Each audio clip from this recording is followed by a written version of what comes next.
This is actually pretty exciting because we've had the basketball coach, we've had the football coach. Hell, I even think we had volleyball, soccer, and track. But as a kid that grew up wrestling, we've never had the wrestling team in, and we got the wrestling coach here. John Cerritos, is that how I say it, John? No. Cerritos. We just talked about this. John Cerritos is here. Chris Chianuma, who is the assistant coach, and they brought somebody from the basketball team. Trevor Tinker's here. He can't be a wrestler. He's the tallest guy I've ever seen how tall are you, Trevor? I'm 6'7".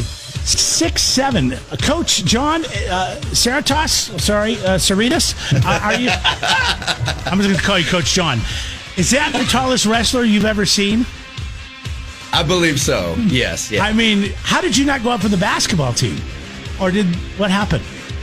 I played like everything growing up. Like I did your basic like t-ball, soccer. I played basketball throughout junior high, and then I just wasn't super passionate about it. I got into combat sports probably when I was about 10 or 11, and it just kind of stuck with me. And so I just kind of put all my eggs into one basket, so to speak. I'm like 5'7", so I didn't have a choice. There was no basketball in my future. I loved it. All my friends played basketball, but I was a wrestler from the time I was in kindergarten all the way up through high school, and I wasn't that good at it because now I'm a DJ.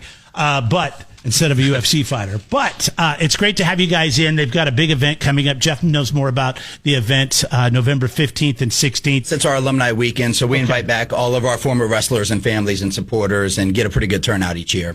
And this is really cool because you guys, now, how does it work with your conference alignment now with Pac-12 being all that stuff? How does it shape out for wrestling?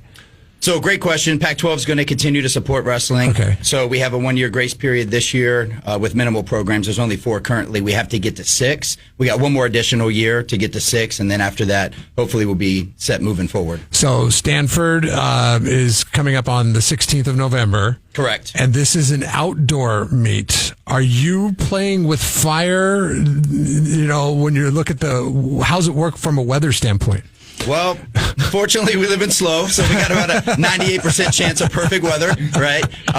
So Coach Chewy is actually building a stage outdoors right in front of the College of Business, and the cool thing is it's going to be right in the middle of the corral, so we're going to have a built-in gate of about 3,000 plus that are partying and getting ready for the football game. So we'll be right in the middle of the tailgate. It's going to be a big match for us, though, so I don't love the idea of not being able to control the weather. We do have a contingency plan just in case, but, you know, we've done this a couple times before, and it was a lot of fun. Yeah. I think the one thing that we didn't realize is in between each bout, we got to take a pause and we got to sweep all the leaves off. Oh, okay. Yeah. But outside of that, it's we're ready to go, man. Do you train the guys outside leading up to the match, like so they can get used to the conditions?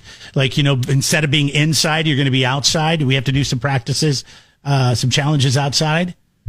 It's probably not a terrible idea, honestly. We haven't done that in the past, but yeah, it's definitely a little bit different. It's definitely a little bit different. Trevor, do you have your SPF 45 in case it's actually a hot day? Because that can happen in November. Yeah, I'm going to need it. Yeah. That's the case. Yeah. Now, have you ever wrestled outside?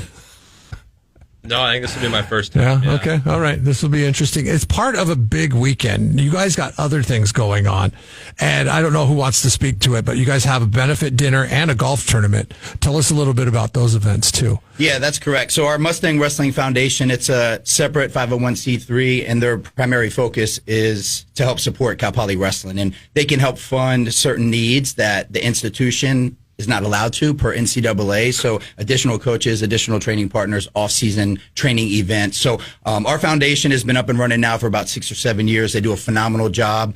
So a big golf tournament. So the foundation is going to host a golf tournament up at Hunter Ranch. Okay. And we hope that's going to be a huge event for us that morning, Friday morning. And then Friday night, Cal Poly is going to host our alumni dinner and benefit, which is a big fundraiser under the Cal Poly umbrella. So 2 separate entities, both pouring directly into our program. That's great. That's great that the college does reach out, and then you have that peripheral too, because I was surprised to learn that everything that you guys need in order to do your sport, it is not funded by the school or the NCAA, right? That's correct, yes. And it's, you know, college sports are changing rapidly. You know, now with the introduction of name, image, and likeness, that's another big piece. So almost a third bucket. We do have a collective. It's called Level Change that directly supports our NIL opportunities for our wrestlers, and they're heavily involved in the golf tournament as well too, and work side by side with our foundation. So yeah, I mean, the landscape has changed. I mean, it's a little bit of an arms race now to stay competitive and to stay relevant on the national scene. And fortunately, we got a great group behind us, and they do a phenomenal job in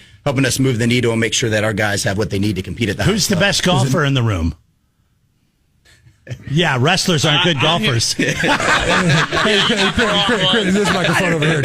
You have to block out Trevor here and get into this microphone if you want to see it. Are you the best golfer? I am not the best golfer. I have a good time out there. Yes. It might take a couple, some fluids, but Hey, Coach John, why is it that wrestlers are not good golfers? I've golfed with Jeff my whole life. Is it because we're short and angry, or what? What is the problem? I think it's like oil and water, man. Honestly. So if you guys happen to make it out to our golf tournament, I mean, there's some golfing that goes on, but man, it's a wicked good time. Yeah. Well, Jeff will tell you, he invited me to my first golf tournament when I was like 21 and found out another guy that was at the golf tournament that I didn't know was a wrestler, and we ended up wrestling on the third. Yes, during the playoff, there was a playoff to see who won, and then there was some fluid, trust me, and they decided to use the green on the 9th hole as the actual mat. So they did some outdoor wrestling. So if you need any consulting on your guys' outdoor meet, on the 16th I don't remember any of it because of all the fluid.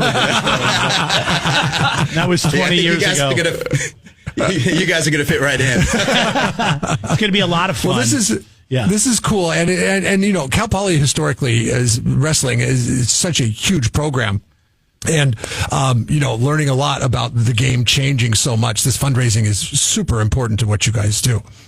Absolutely, yeah. Just a long history. I mean, this is our 76th year with a program at Cal Poly, and through the years, they've just really done an unbelievable job. I mean, strong teams back in the 70s and 80s. I mean, these guys, top 10 in the country, beating teams like University of Iowa. So, you know, our goal and vision has always been to get back to the promised land, and we've been consistently climbing. You know, I mean, it's been 8 years now since I've been the head coach, and each year it's just continuous improvement. And the cool thing is, because of our vast alumni network and the support of the community, we truly don't know what the ceiling is. Mm-hmm. You know, we haven't hit our plateau yet. So yeah, that's a big reason. I think having the tradition is powerful, because a lot of folks, we're not trying to reinvent the wheel. A lot of folks have been there, they've seen it, they've been to Mott Athletic Center in the 80s, and when it was sold out, lines around, you know, wrapped around campus, and we're slowly getting back there.